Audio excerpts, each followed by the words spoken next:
Hello everyone, welcome back to my channel. आज हम start करने जा रहे हैं एक नया टॉपिक, एक नई यूनिट, एक नई book that is related to the cell biology. आज हम सेल बायोलॉजी से रिलेटेड फर्स्ट टॉपिक स्टार्ट करने जा रहे हैं। टिपिकली ये जो टॉपिक जो आज हम पढ़ने जा रहे हैं वो सेल बायोलॉजी में भी है। दैट इज़ अगर आप NEP 2020 के अकॉर्डिंग देखें, that is national education policy 2020, उसके सिलेबस के अकॉर्डिंग अगर आप देखें, जो कि जिसमें सेमेस्टर सिस्टम का जो है वो इंट्रोडक्शन हुआ है, उसमें BSc थर्ड सेमेस्टर एंड उन स्टूडेंट्स के लिए जो कि लाइफ साइंस से बिलोंग करते हैं, उनमें जूलॉजी में जो है ये टॉपिक जो है वो स्पेशली दिया हुआ है सेल बायोलॉजी के अंदर ही। और अगर आप MSc प्री के अंदर सेमेस्टर सेकंड में है, इन फ्यूचर अगर होंगे तो आपके भी ये सेल बायोलॉजी वाले जो टॉपिक्स हैं वो होंगे। और बेसिकली अगर एनुअल सिस्टम की बात करी जाए तो उसमें जो माइक्रोस्कोपिक टेक्निक्स का टॉपिक है, जो डिफरेंट टाइप्स ऑफ माइक्रोस्कोप है, वो टूल्स एंड टेक्निक्स के जो पेपर है उसमें इंक्लूडेड है। सो ओवरऑल हमें मोस्टली BSc और MSc दोनों को ही ओरिएंट करके चलना है, दोनों के ही टॉपिक को जो है उनके अकॉर्डिंग जो है प्रेफर करना है। माइक्रोस्कोपिक टेक्निक्स में आपके दो पार्ट्स हैं। दैट इज़ फर्स्ट जो आपका है phase contrast microscope, that is PCM, and the second is the electron microscope. Electron microscope के भी टाइप जैसे कि transmission electron microscope and SEM, दोनों जो टाइप्स हैं वो इसमें हैं, बेसिकली दिए हुए हैं आपके सिलेबस में। तो वन बाय वन हम इसको डिस्कस करेंगे। आज हम सबसे पहले फेज कंट्रास्ट माइक्रोस्कोप को स्टडी करेंगे। दैट इज़ एक पर्टिकुलर, अगर इन केस 20 मार्क्स के अंदर जो है वो क्वेश्चन पूछ लिया जाता है, right and note on phase contrast microscope, तो आपका जो राइटिंग फॉर्मेट है वो कैसा होना चाहिए। That is first of all आपको इंट्रोडक्शन लिखना है, देन माइक्रोस्कोपी का बैकग्राउंड कि कैसे फेज कंट्रास्ट माइक्रोस्कोप जो है वो पिक्चर में आया, इससे पहले कौन से माइक्रोस्कोप थे जो ऐसा काम नहीं कर पाए, जो ऐसी पिक्चर नहीं दिखा पाए जो कि फेज कंट्रास्ट दिखा सकता है। देन कुछ इंपॉर्टेंट टर्मिनोलॉजी जिसमें अगर है, जैसे कि एक टर्मिनोलॉजी आपकी आएगी फेज शिफ्ट, ठीक है, फेज शिफ्ट इसमें देखने को मिलेगा। एम्पलीट्यूड नामक एक टर्म है वो आपको देखने को मिलेगा, and so on. Phase contrast microscope के बारे में फिर आ जाता है, दैट इज़ इसकी डेफिनेशन आपको यहाँ लिखनी है। इन केस 2 मार्क्स में भी क्वेश्चन पूछा जा सकता है, right note on phase contrast microscope, तो आपको डेफिनेशन और रिप्रेजेंटेटिव डायग्राम जो है वो देना होता है। Then the types of PCM, then the history and discovery, कौन से साइंटिस्ट थे जिन्होंने इनकी डिस्कवरी करी, इंस्ट्रूमेंटेशन और स्ट्रक्चर, कौन कौन से पार्ट्स इनमें देखने को मिलते हैं, वर्किंग प्रिंसिपल क्या है, कोई भी टूल या फिर टूल जो होता है बेसिकली उसका एक वर्किंग प्रिंसिपल ज़रूर होता है जिसके बेसिस पर उसकी सारी वर्किंग जो है वो होती है, तो वो हम इसमें देखेंगे। एप्लीकेशंस इंपॉर्टेंट हो जाते हैं कि कौन कौन सी फील्ड है जिसमें इसका जो है यूज़ जो है वो करने को देखा जाता है। देन एट लास्ट अगर हम देखें तो एडवांटेजेस इसके हैं, and then the limitation and the disadvantages की कमियां क्या क्या है वो भी हम यहाँ पर देखेंगे। फर्स्ट ऑफ ऑल, नोट्स को स्टार्ट करने से पहले मैं आपको एक ओवरव्यू देना चाहती हूँ related to the phase contrast microscope कि कैसे ये एक्चुअली डिस्कवर हुआ, क्यों इसकी ज़रूरत जो है एक्चुअली पड़ी। फर्स्ट थिंग क्या थी, देखो सबसे पहले जो आपका आया था that is the light microscope. Light microscope था। अब लाइट माइक्रोस्कोप के दो टाइप थे। फर्स्ट था आपका bright field microscope. Bright field जैसे कि नाम से ही पता चल रहा है, बेसिकली क्या था कि कोई भी एक स्लाइड है उस पर आपका स्पेसिमेन प्रेजेंट है, specimen is present here any type of cell. जब भी आप लाइट जो है वो प्रोवाइड करते थे माइक्रोस्कोप में, तो क्या होता था, लाइट जो है वो 2 टाइप्स की वेव्स की फॉर्म में जो है वो दिखाई देती थी। एक होती थी ये जो बैकग्राउंड आपका है स्लाइड का, रिमेनिंग पार्ट जो है इसकी light, that is the background light जिसे कहा जाता था। और एक जो होती थी दैट इज़ द स्पेसिमेन की, दैट इज़ जिसे स्कैटर्ड लाइट जो है वो कहा जाता था। बेसिकली होता क्या था, इमेज हमें देखनी है सिर्फ स्पेसिमेन की, लेकिन साइड की जो स्लाइड का पार्ट है वो भी इमेज में जो है वो दिखाई देता था, जिससे कि एक क्लियर इमेज जो है वो इतनी नहीं देखी जाती थी। फर्स्ट हो गया ब्राइट फील्ड। अब आया सेकंड, इस कमी को पूरा करने के लिए नेक्स्ट, दैट इज़ जिसे हमने कहा dark field microscope. Dark field में बेसिकली क्या था, ये जो रिमेनिंग साइड्स थी आपके जो स्लाइड की, इसे कवर कर दिया गया। इस बैकग्राउंड को डार्क बना दिया गया, तो जिससे एज अ रिजल्ट क्या हो, सिर्फ जो लाइट है वो स्पेसिमेन पे फोकस होए और लाइट स्पेसिमेन से ही जो है वो हमें क्या है, हमारी इमेज जो है वो देखने को मिले। बेसिकली क्या है, मेन बात ठीक इसकी भी थी कि चलो हाँ हमें जो है बैकग्राउंड की लाइट नहीं दिखाई दे रही, लेकिन इसकी जो इमेज थी वो क्या थी, वो ब्राइट फील्ड के कंपैरिजन में इतनी क्लियर नहीं थी, तो इसमें भी एक ये कमी आ गई। नेक्स्ट जो हमारा फेज़ आया that is the phase contrast microscope. Phase contrast microscope में बेसिकली क्या था कि आपका स्पेसिमेन होता है, सॉरी स्लाइड होती है, स्लाइड पे आपका स्पेसिमेन होता है। तो इसके अंदर क्या था, बेसिकली दो तरीके की वेव्स देखने को मिली। एक that is the scattered waves, okay scattered wave या जैसे डिफ्रैक्टेड वेव कहा जाता है, जो कि स्पेसिमेन से टकरा के बनती है। और दूसरी वेव जो बनी, okay that is the background wave. Again background wave इसके अंदर भी थी, just like the bright field microscope. Background जो है वेव इसे हम बोले या फिर इसे हम सराउंडिंग वेव भी बोल सकते हैं। तो ये जो है फेज़ हमें यहाँ देखने को मिला। मेन कंसेप्ट यहाँ पर जो आता है वो क्या है कि कोई भी स्पेसिमेन है उससे लाइट जाके टकराएगी, लाइट टकराई, लाइट जो है वो एक्चुअली हमें पता है कि वेव फॉर्म में ट्रैवल करती है। वो वेव्स जो होती है वो आइज़ की नेक्ड आइज़ है उनसे वो विजिबल नहीं होती, ठीक है। तो फॉर एग्ज़ाम्पल ये एक वेव का पैटर्न बना जो कि हमारी हो जाएगी आपकी बैकग्राउंड वाली लाइट है, जिसे कि एस वेव जो है वो भी कहा जाता है, ओके बिकॉज सराउंडिंग वेव भी है ये स्पेसिमेन के सराउंड वाली। सेकंड जो आपकी वेव बनती है वो बनती है आपकी स्कैटर्ड वेव। स्कैटर्ड कौन सी, जो कि स्पेसिमेन से बनी है, स्पेसिमेन से टकराने के कारण जो बनी है, जिसे कि डी वेव भी कहा जाता है या फिर डिफ्रैक्टेड वेव भी कहा जाता है। तो दो तरीके की वेव्स जो है वो इसमें बनती हैं। मेन बात क्या आती है, हमारा फोकस सिर्फ स्पेसिमेन से रिलेटेड जो वेव है उस पर होना चाहिए, उसकी इमेज हमें दिखनी चाहिए। तो हमें इस बैकग्राउंड वाली जो वेव है इसका कुछ करना होता है, और यही रोल जो आता है वो आता है आपके फेज कंट्रास्ट माइक्रोस्कोप में। एक पार्ट होता है जिसे फेज शिफ्ट रिंग कहा जाता है। फेज शिफ्ट रिंग बेसिकली क्या होता है, फेज शिफ्ट रिंग जो है एक तरीके का एक्स्ट्रा कंपोनेंट होता है, आपका जो ऑब्जेक्टिव लेंस होता है उसके बाद में ये प्रेजेंट होती है। हम फिगर में इसको क्लियरली देखेंगे कि क्या इसका काम होता है। तो यहाँ पर इसीलिए फेस कंट्रास्ट शिफ्ट रिंग जो है वो एक इम्पॉर्टेंट रोल प्ले करती है। मेन बात आ जाती है इसमें प्रिंसिपल की, दैट इज़ जो आपका वर्किंग प्रिंसिपल है वो इम्पोर्टेंट हो जाता है कि कैसे जो है इमेज रियल में जो है वो बनती है। तो वो हम जैसे कि हमारा कंसेप्ट आएगा हम उसको डिस्कस कर लेंगे। अब आती है हमारी इंट्रोडक्शरी पार्ट। इंट्रोडक्शन में हम क्या लिखेंगे माइक्रोस्कोप में, कि भाई माइक्रोस्कोप एक ऐसा इंस्ट्रूमेंट है जिससे कि जो है ऑब्जेक्ट्स जो है वो देखे जाते हैं जो कि बहुत ज़्यादा स्मॉल होते हैं नेक्ड आइज़ के लिए। नेक्ड आइज़ के थ्रू जो है हम इन्हें नहीं देख पाते, काफ़ी ज़्यादा माइक्रो जो है वो उनकी साइज होती है। नेक्स्ट माइक्रोस्कोपी क्या है, the science of investigating the small objects using microscope. Microscope को यूज़ करके जो है अगर हम जो है स्मॉल ऑब्जेक्ट्स को देख रहे हैं तो उसे जो है वो माइक्रोस्कोपी कहा जाता है। देन नेक्स्ट हमारा आता है the background, that is background जो है अगर हम देखें, जैसा कि मैंने पहले डिस्कस भी कर लिया है कि लाइट माइक्रोस्कोप जो है वो ब्राइट फील्ड उसका एक टाइप है। ब्राइट फील्ड के बाद जो है वो आपको डार्क फील्ड भी देखने को मिलता है। एंड बाद में आपका आता है द फेज कंट्रास्ट माइक्रोस्कोप जो हमारा टॉपिक है। लेटर ऑन सेकेंड टाइप का जो माइक्रोस्कोप है वो है the scanning electron microscope and the transmission electron microscope, जो आपके नेक्स्ट जो है वीडियो है उसमें आपको देखने को मिलेगा। इंपॉर्टेंट कुछ टर्मिनोलॉजीज़ होती हैं।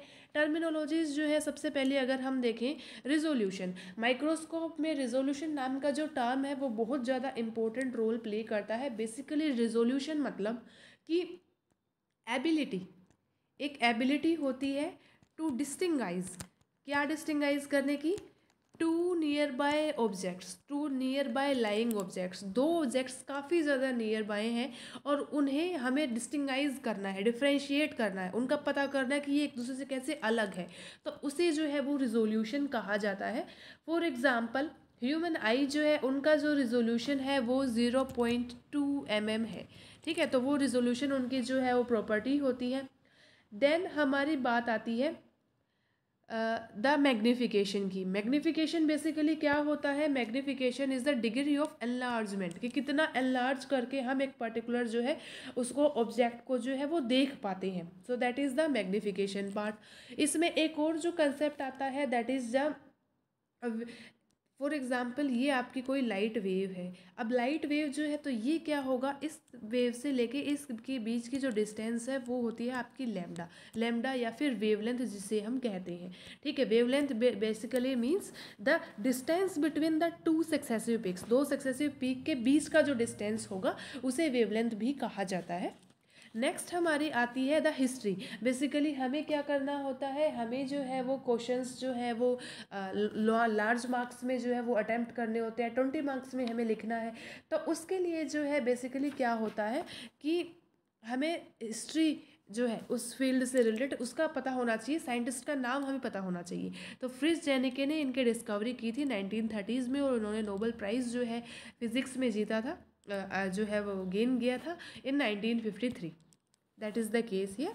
अब हमारी बात आती है फेस कंट्रास्ट माइक्रोस्कोप की, या फेस कंट्रास्ट माइक्रोस्कोप की ओवरऑल जो डेफिनेशन जो है जो हम एग्ज़ाम में लिखेंगे वो क्या है। तो first of all, phase contrast microscope made it possible to study the living cells, okay, and how they proliferate through the cell division। Cell division के थ्रू लिविंग सेल्स जो होती है वो कैसे प्रोलिफरेट करती है, वो चीज़ हम जो है वो फेस कंट्रास्ट माइक्रोस्कोप के थ्रू देख सकते हैं। अदर जो पीछे वाले आपके माइक्रोस्कोप थे, ब्राइट फील्ड, डार्क फील्ड, उनमें जो है वो डेड सेल्स जो होती हैं उन्हीं की स्टडी की जाती है। प्लस क्या होता है कि उनमें स्टेनिंग की ज़रूरत जो है वो होती है स्पेसिमेन को। अगर आपने अपने कॉलेज ईयर्स में, और अभी आप अगर प्रैक्टिकल कर रहे हो तो माइक्रोस्कोप में आपको जो है स्पेसिमेन को स्टेन करना होता है जिससे कि उसमें कलर आ जाए। सो वो चीज़ जो है वो उनमें देखने को मिलती थी। It uses a conventional light microscope. Again light microscope का ही ये एक टाइप है, fitted with a phase contrast objective and phase contrast condenser. दो तरीके के लेंस इसमें होते हैं, phase contrast objective lens and the condenser lens, यहाँ आपको देखने को मिलेंगे। नेक्स्ट हमारा जो आता है वो क्या है, इसी की डेफिनेशन ही चल रही है, बेसिकली इंट्रो चल रहा है।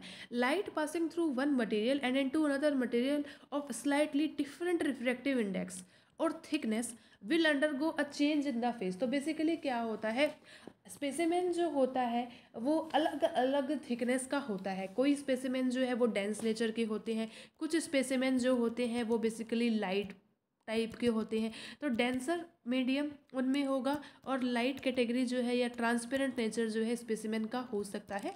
तो उसके अकॉर्डिंग जो है फेस कंट्रास्ट माइक्रोस्कोप जो है वो क्या करता है, वो इमेज की शो जो है वो इमेज जो है बेसिकली दिखाता है। तो ये केस जो है वो इसके अंदर रिफ्रैक्टिव इंडेक्स के केस में जो है वो देखने को मिलता है। This change is translated into variations in the brightness of the structure. और ये जो चेंज है वो किसके फॉर्म में दिखता है, ब्राइटनेस के फॉर्म में जो है वो बेसिकली देखने को मिलता है, क्योंकि ब्राइटनेस ही हमें दिखाई देगी किसी भी स्पेसिमेन की इमेज के फॉर्म में। कभी भी जो है हमें वेव फॉर्म जो है वो लाइट की नहीं दिखाई देती, हमें जो है स्पेसिमेन की ब्राइटनेस ही दिखाई देती है। तो वो जो है हमें देखने को मिलती है, हमारा एंड रिजल्ट जो है वो यही होता है। अब हमारी बात आती है types of the face contrast microscope. Face contrast microscope के टाइप्स की अगर हम बात करें तो यहाँ जो है बेसिकली दो टाइप जो है वो देखने को मिलते हैं, positive face contrast microscope and the negative face contrast microscope.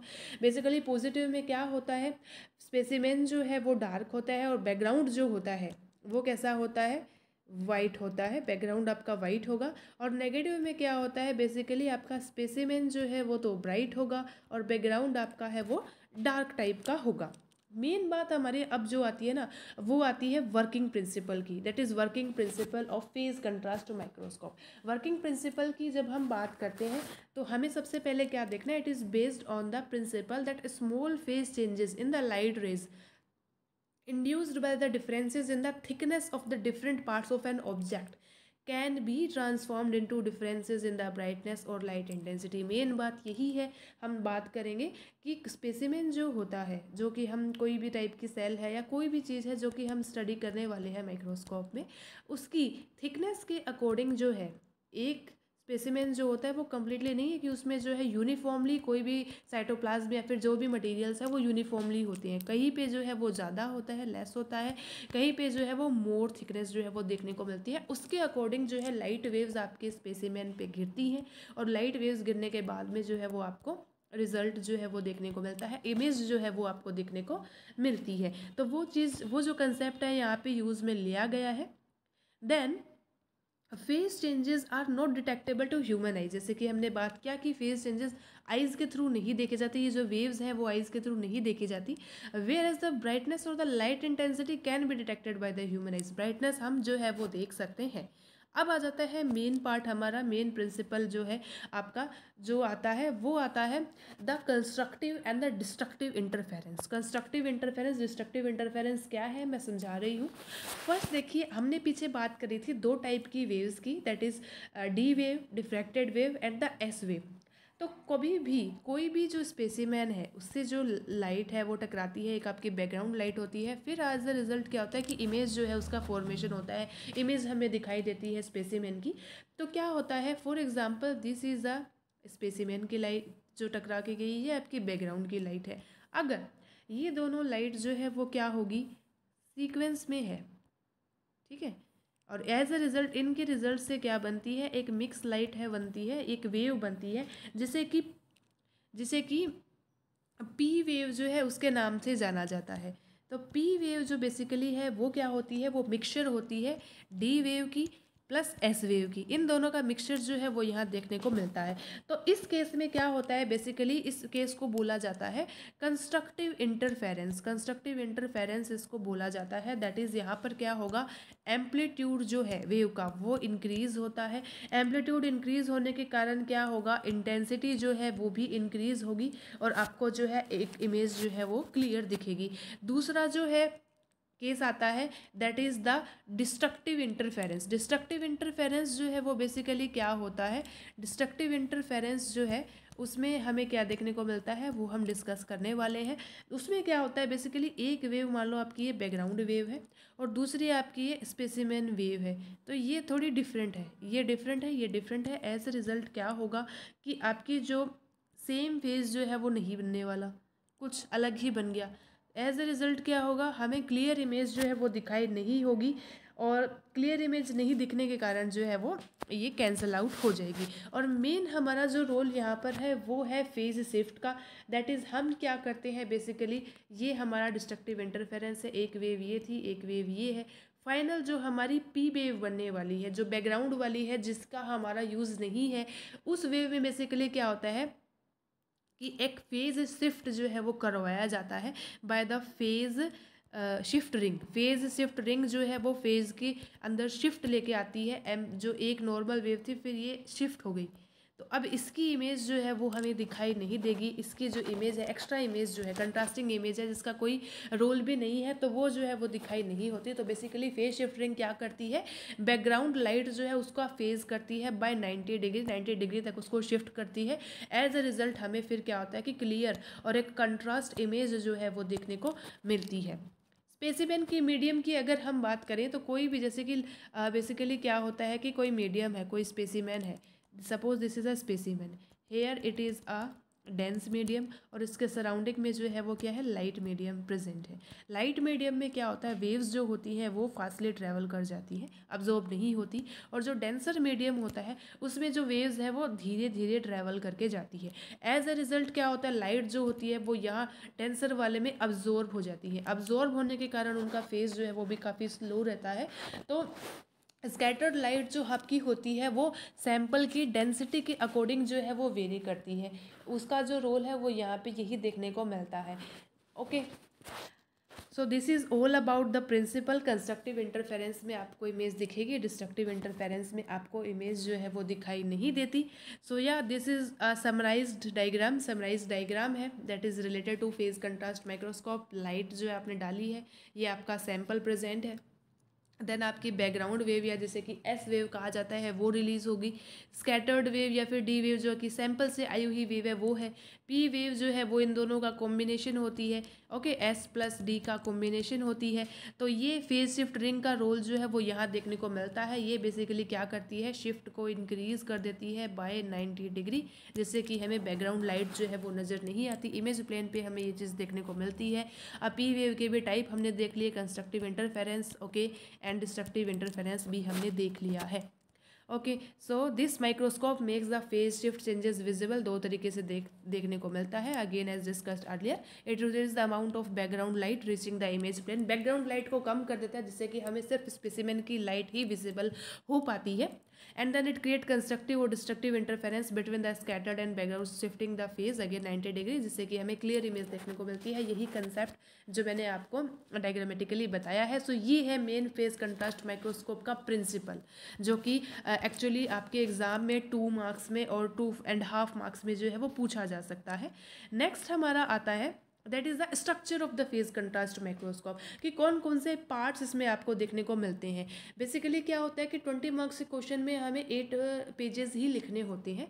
अगर आपके पास टाइम कम है तो आप सिर्फ सिंपली ऐसा डायग्राम बना दीजिए रिप्रेजेंटेटिव। आपको इन पार्ट्स के बारे में समझाना नहीं है कि लाइट सोर्स क्या होता है, कौन सा लाइट सोर्स यूज़ में लिया जाता है, एनुलर रिंग क्या होती है, कंडेंसर क्या है। सिंपली आप इनके नाम लिख सकते हैं। और अगर सेपरेटली सिर्फ structure of phase contrast microscope आ जाए तब आप इसको जो है वो और अच्छे से बता पाएंगे। जैसे कि आप लाइट सोर्स होता है, एनुलर रिंग है, कंडेंसर लेंस प्रेजेंट होता है, ऑब्जेक्टिव लेंस होता है जिसमें कि फेज प्लेट प्रेजेंट होती है जो आपका मेन रोल प्ले करती है प्रिंसिपल में। देन आई पीस होता है, बॉडी ट्यूब प्रेजेंट है। देन लेटर ऑन जो है वो कोर्स एडजस्टमेंट है, फाइन एडजस्टमेंट है, स्टेज है, ओके स्टेज क्लिप्स है, नोज़ पीस है, देन आर्म है। तो ये सारे जो स्ट्रक्चर्स होते हैं वो इस पे प्रेजेंट होते हैं। ओके, बेस है, तो ये सारे स्ट्रक्चर्स जो है वो प्रेजेंट होते हैं। This is the diagrammatic representation of phase contrast microscope. Light is provided here, annular ring present होती है। देन आपका कंडेंसर लेंस होता है, यहाँ आपका स्पेसिमेन जो है वो रखा हुआ होता है। देन ये लाइट जो है जो कि रिटार्डेड है वो आपका ऑब्जेक्टिव लेंस है, उस पर जाके टकराती हैं। देन एट लास्ट ये आपकी फेज प्लेट है या फेज शिफ्ट रिंग जिसे बोले, जो कि बैकग्राउंड लाइट को 90 डिग्री पे रोटेट करती है। ये अनरिटार्डेड लाइट रेज होती है और एट लास्ट हमें इमेज प्लेन में हमारी इमेज जो है वो देखने को मिलती है। सो this is the diagrammatic representation. So yeah, this is all about part 1 of the phase contrast microscope. phase contrast microscope अपने आप में एक लेंदी टॉपिक है, कंप्लीट वीडियो में ना करके हम इसको पार्ट्स में करने वाले हैं। So stay tune for part 2 और 3 मोर और लेस। Thanks for watching. अगर आपको ये वीडियो पसंद आए, इस सीरीज़ को मैं सेल्फ बायोलॉजी को कम्प्लीटली करवाऊंगी, later on mol biology, genetics and all the syllabus that are in your syllabus, मैं उसको सभी को कंप्लीट करवाने की कोशिश करूंगी। Thanks for watching. Do like share and subscribe to my channel. Thanks for watching.